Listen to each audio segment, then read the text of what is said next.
The 60s were wild, turbulent, and transformative. But there was a sad fact. 40 million Americans were living in total poverty. When you're growing up as a delinquent, the last thing on the plate is hope.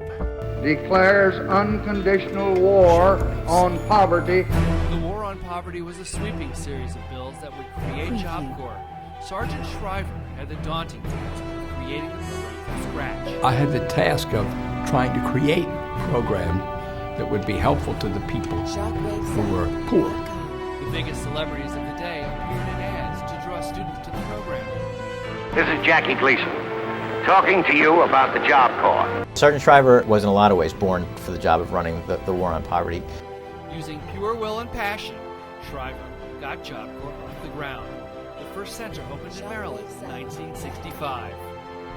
It was so new that nobody knew what was going to happen next. These are some of the first Job Corps boys from the hollows of Kentucky and the slums of Baltimore.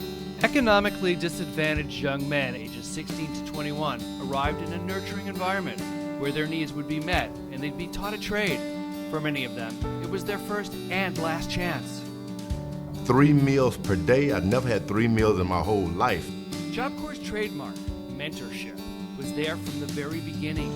Instructors who genuinely cared for their students would be something every generation of Job Corps students would remember. Somebody to believe in us, and that's what Job Corps does for us. A place to find yourself. Those teachers who jump through hoops for you, that's who that is right here. Having someone in your corner, it's a big relief.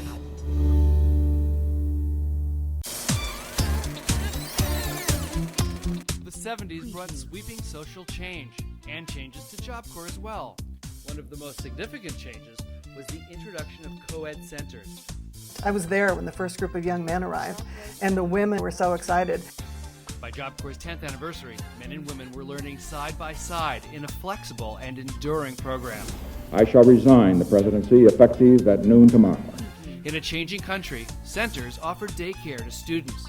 Campuses moved closer to cities. By 1974, 500,000 students had been through Job Corps, and 78% of them were getting jobs.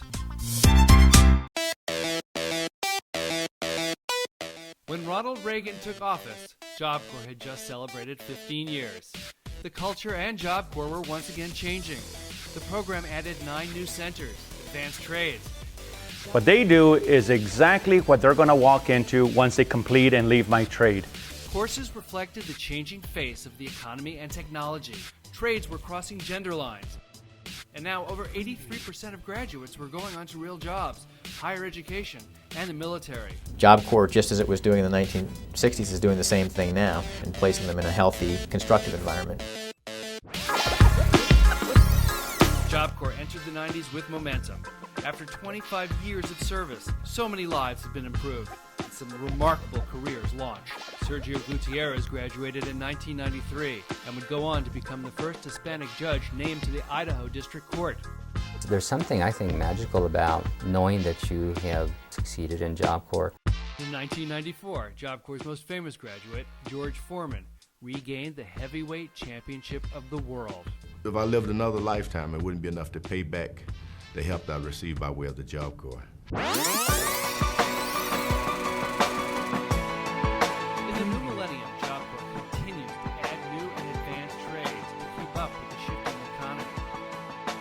Job Corps is networking, aligning its national career training programs with industry-recognized credentials. And instead of public service announcements, the program now uses social media and other digital tools to reach out to new students and employers.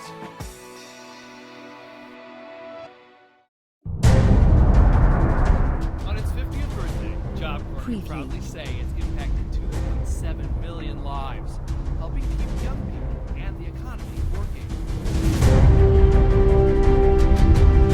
Shockwave sound.